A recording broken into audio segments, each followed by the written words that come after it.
Hello and welcome to what should hopefully be a good long-running series on studying the effects of abstaining from wankery or the consequences in not maintaining such a policy.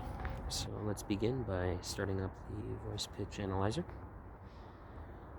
beginning the recording, and heading on to a beloved book.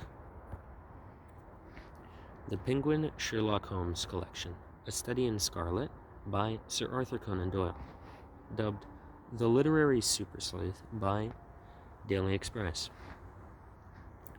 Chapter 1, page 3, Mr. Sherlock Holmes.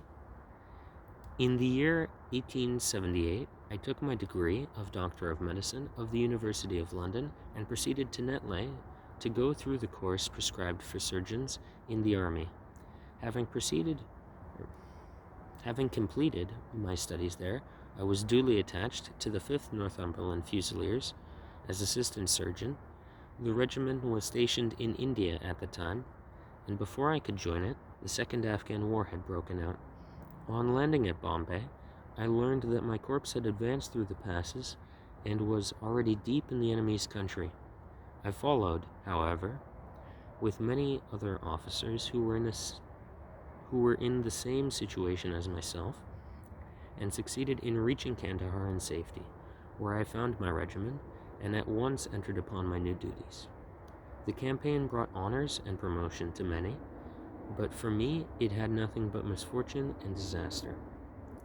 I was removed from my brigade and attached to the Berkshires, with whom I served at the fatal battle of Maiwand.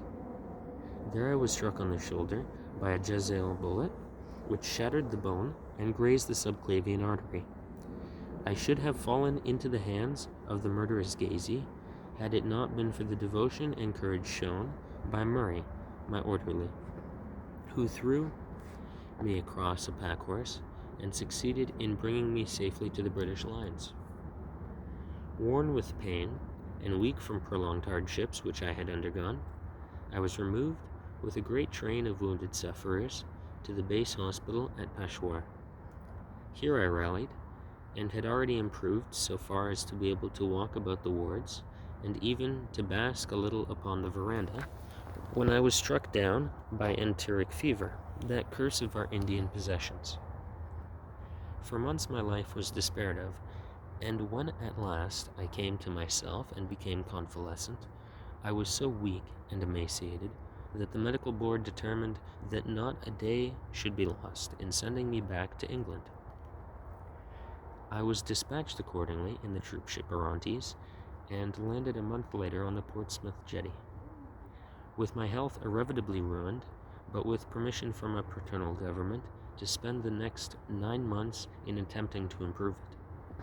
I had neither kith nor kin in England, and was therefore as free as air, or as free as an income of 11 shillings and 6 pence a day will permit a man to be. Under such circumstances, I naturally gravitated to London, that great cesspool into which all the loungers and idlers of the empire are irresistibly drained. There I stayed for some time at a private hotel in the Strand, leading a comfortless, meaningless existence, and spending such money as I had considerably more freely than I ought. So alarming did the state of my finances become that I soon realized that I must either leave the metropolis and rusticate somewhere in the country, or that I must make a complete alteration in my style of living.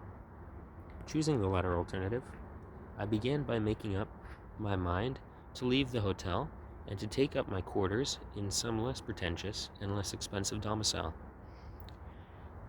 On the very day that I had come to this conclusion, I was standing at the Satyrian bar when someone tapped me on the shoulder, and turning round, I recognized young Stamford, who had been a dresser under me at Bart's. The sight of a friendly face in the great wilderness of London is a pleasant thing indeed to a lonely man. In old days, Stamford had never been a particular crony of mine, but now I hailed him with enthusiasm, and he, in his turn, appeared to be delighted to see me. In the exuberance of my joy, I asked him to lunch with me at the Holborn, and we started off together in a hansom. "Whatever have you been doing with yourself, Watson?" he asked in undisguised wonder as we rattled through the crowded London streets. "You are as thin as a lathe, and as brown as a nut." I gave him a short sketch of my adventures, and he had hardly concluded it by the time that we had reached our destination. "Poor devil," he said, commiseratingly, after he had listened to my misfortunes. "What are you up to now?" "Looking for lodgings," I answered, trying to solve the problem as to whether it is possible to get comfortable rooms at a reasonable price. "That's a strange thing," remarked my companion. "You are the second man today that has used that expression to me." "And who was the first?" I asked. "A fellow who is working up at the chemical laboratory up at the hospital." "A fellow who is working at the chemical laboratory up at the hospital. He was bemoaning himself this morning because he could not get someone to go halves with him."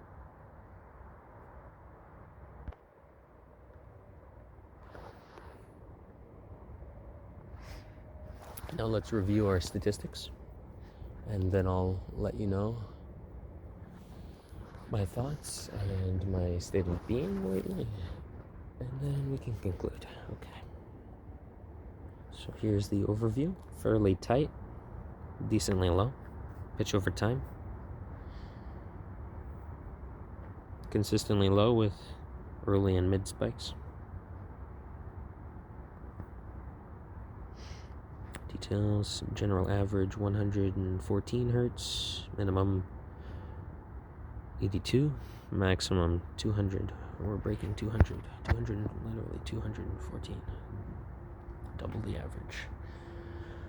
Maximum average 93.